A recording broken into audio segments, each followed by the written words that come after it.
Okay, so wow, you guys have given us a ton to unpack this time. I Yeah. mean, really in-depth stuff on this whole surge in the Israeli-Palestinian All right. conflict and all the political stuff with Netanyahu.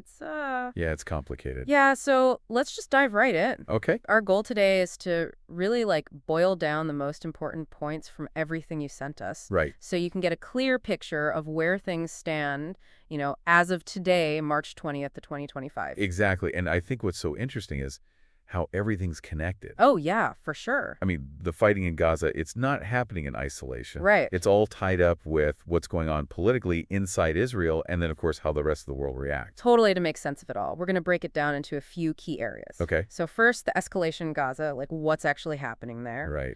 Then we'll look at why this ceasefire fell apart and what different countries are saying about it. Okay. Then we'll dig into the pressure Netanyahu's facing at home. Uh-huh. And lastly, we'll zoom out and look at how all this is affecting Israel's place in the world. Sounds good. Ready to jump in? I am. Let's start with what's happening on the ground in Gaza. Okay. The reports we've got say that Israel started major military actions again on March 18th.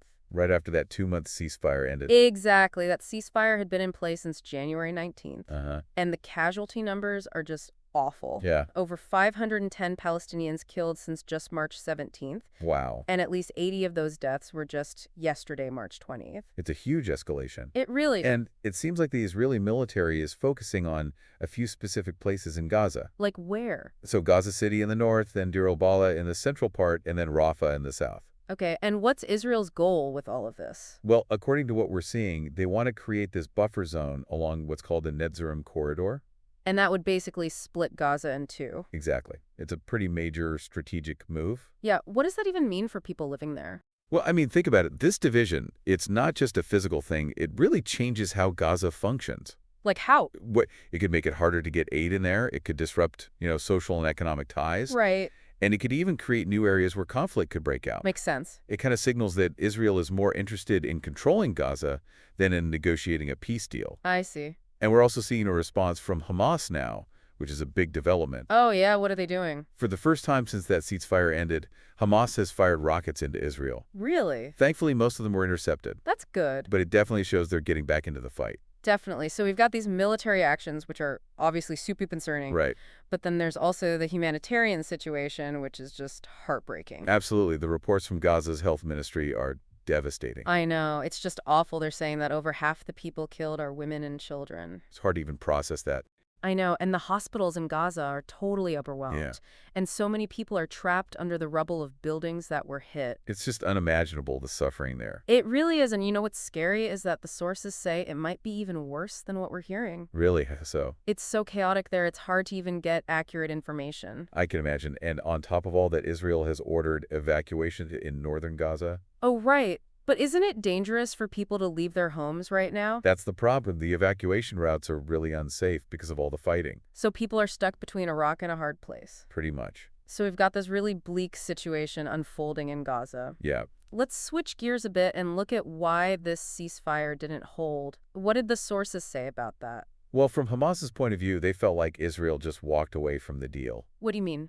They were saying they agreed to release those remaining 60 hostages Right. in exchange for Israel releasing Palestinian prisoners and also agreeing to a permanent ceasefire. A lasting peace, basically. Exactly. But Israel said no to those terms. They did. Yeah, they wanted to just extend the original ceasefire, which was very different from what Hamas wanted. So they couldn't agree on how to end the fighting. That's it. And this isn't the first time a ceasefire has fallen apart because of these kinds of disagreements. Right. And wasn't the U.S. involved in putting that earlier ceasefire together? Yeah, under President Trump, they were working with Qatar to mediate. Right, right. But things have changed a lot diplomatically since then. They have. The U.S. is sounding a lot more supportive of Israel's actions now. Really? Some sources are saying that this new U.S. administration thinks that being tougher on Hamas is the only way to stabilize the region. Interesting. Or maybe it's just a shift in their priorities, given how bad the conflict has become. But either way, this change in U.S. policy is a big deal, right? Absolutely. It has huge implications for the whole region. So how has Hamas reacted to all this, the fighting starting again, and the U.S. seemingly siding more with Israel? They're furious. They've condemned the new strike, saying it's basically a death sentence for the Israeli hostages they're holding. Oh, wow. And they're pleading with mediators to step in and try to salvage the situation. Makes sense. What about other Arab countries? How are they responding? Most of them are condemning the attacks. Yeah. But they can only do so much. How come? Well, there's a lot of division within the Arab world itself. They've got different priorities. Right. And the fact that the U.S. is backing Israel makes it even harder for them to do anything. So they're kind of stuck. Yeah, and to make matters even worse, the UN is now warning about a potential famine in Gaza. A famine? Oh my gosh, that's terrifying. It is, with something like 85% of the population displaced. Wow. And with all the restrictions on aid getting in, things are looking really dire. Okay, so we've talked about the awful situation in Gaza, but let's try to understand why Netanyahu's making these decisions. You shared some sources that show he's in a real political crisis at home. His government is really shaky. It depends a lot on support from these far-right parties. Like, who are we talking about? So there's Otzma Yehudit, led by Ben-Gvir, and then religious Zionism, led by Smotrich. And what do they believe in? They're very nationalistic and religious. They want a tough approach to security. Okay. And they see any compromise with the Palestinians as a weakness. Gotcha. So they're probably the ones pushing for this continued military action in Gaza. Exactly. They've been very vocal about wanting the war to go on and even escalate. And didn't they pull out of the coalition for a bit when the ceasefire was in place? They did, but then they came back once the fighting started again. So basically they got what they wanted, the war restarting. Exactly. It shows just how much power they have in Netanyahu's government. Wow. And there's also that deadline coming up, right, for the Israeli budget. Oh, yeah, March 31st. If they don't pass the budget by then. Then what? Then the Knesset gets dissolved and they have to have new elections. Oh, wow. And Netanyahu doesn't want that. Probably not. With all the problems he's facing already, another election would be a huge risk for him. So is it fair to say that restarting the war was at least partly a way for him to keep those far-right parties happy? I think the sources definitely point to that. Yeah. By going back to war, he keeps those crucial coalition partners on his side and hangs on to his majority in the Knesset. It's as much about politics as it is about military strategy. It seems that way. And it's not just the coalition he has to worry about. There's a lot of unrest in Israel right now, too. Yeah, there have been huge protests all over the country. Why? What are people so upset about? They're angry about Netanyahu firing the head of the Shin Bet Ronan Bar. And who is that? He's basically in charge of Israel's internal security agency, kind of like the FBI. Oh, okay. And why did Netanyahu fire him? A lot of people think it's because Netanyahu wants to weaken oversight of the government. Meaning? He wants less people looking over his shoulder and questioning his decisions. So he can have more power.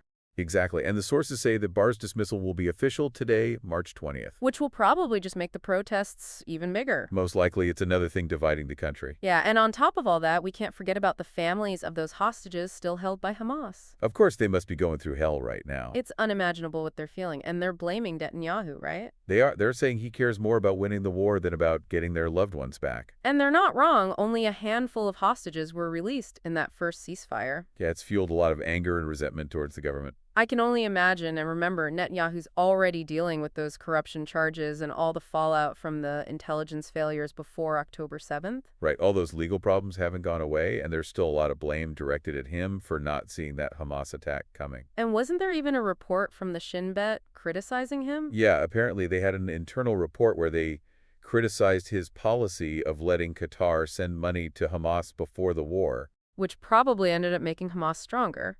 That's what a lot of experts believe. Wow. So he's really getting it from all sides, it sounds like. Even people within Israel's security establishment are questioning his approach. That's right. Some top military leaders and security officials have spoken out against his strategy. What are their concerns? Well, they say it's not really working to weaken Hamas, and more importantly, they're worried there's no plan for what happens after the fighting stops. Like, who will govern Gaza if Hamas is gone? Exactly. It's a big question mark. Okay, so things are really messy for Netanyahu domestically. For sure. But internationally, it seems like Israel's becoming more isolated. Yeah, that's definitely a trend we're seeing. Let's start with the U.S. How's that relationship looking? Well, it's complicated. On one hand, you've got President Trump's administration fully backing Netanyahu's tough stance. Which is a big change from when Biden was president. Huge difference back then. The U.S. was pushing for a ceasefire. Right, but now... Now Trump's even talking about resettling Palestinians from Gaza somewhere else. Wow, that's controversial. It is some far-right groups in Israel like the idea, but the rest of the world is pretty much against it. So even though Trump's administration is publicly supporting Israel, Yeah. It sounds like behind the scenes there's some tension. Definitely sources are saying that U.S. officials are frustrated because Netanyahu won't say what his plan is for after the war. Right, he's not giving them a clear picture of what he wants the end result to be. Exactly, and that's making them nervous. And what about Israel's relationship with other countries in the region, like Saudi Arabia? Those talks about normalizing relations have basically stalled. Why? Saudi Arabia and a lot of other Arab countries are saying that Israel needs to take concrete steps towards a Palestinian state. Like actually make progress towards a two-state solution. Exactly, and that's a non-starter for Netanyahu's current government. They're totally against it. Yeah, so not only are the normalization talks frozen, but it shows how far apart Israel is from what most Arab countries want. So on top of everything else, the whole regional security situation is still really unstable. Yeah, it is, unfortunately. Because those Iran-backed groups are still active, right? Exactly. Hezbollah in Lebanon and the Houthis in Yemen, they're both still launching attacks on Israel. And they're supported by Iran. That's right. So it feels like one wrong move could set off a much bigger conflict. Exactly. It's a very real risk. Okay, so putting it all together, what does this all mean going forward? Honestly, it's not looking good. The potential for a humanitarian disaster in Gaza is huge. Yeah. The infrastructure there is wrecked, and with the fighting still going on, there's no way to rebuild anything. And what about Netanyahu? What are the implications for him? He's taking a huge gamble by restarting the war. How so? Well, in the short term, it might keep his coalition together and help him get that budget passed. Right. But in the long run, it creates even more problems. Like what? Well, the protests in Israel are only going to get bigger, and then there's the International Criminal Court. They could start investigating war crimes. So he's playing with fire. He is. And then when you look at the bigger picture, the risk of a regional war is really high. Yeah. Hamas is still fighting, and there's no clear plan for what comes next, so the cycle of violence will probably continue. And that could easily drag in other countries like Lebanon, Yemen, and even Iran. Exactly, and that would be a disaster for everyone. Okay, so to sum it up for our listeners, Yeah. the situation in Gaza has escalated dramatically after the ceasefire failed. This has triggered a lot of different reactions from around the world. Right. And all this is happening while Netanyahu's facing a ton of political problems at home. Yeah. It seems like he's putting his own political survival ahead of things like getting the hostages back or coming up with a real plan for the region. And that's making Israel more and more isolated internationally. With the added danger of a larger regional war always looming. It's a scary situation. It really is. And what's so striking is how tangled everything is. I mean, the military actions, the politics inside Israel, the reactions from other countries, it's all connected. Absolutely. It all feeds into each other. It really makes you think about the different viewpoints and how dangerous this all could be. Yeah. It makes you wonder, is there even a way to achieve a lasting peace with all these challenges? It's the big question, isn't it? It is, and we hope this deep dive has given you a better understanding of this complex and evolving crisis. We did our best to break it down. Thanks for listening. See you next time.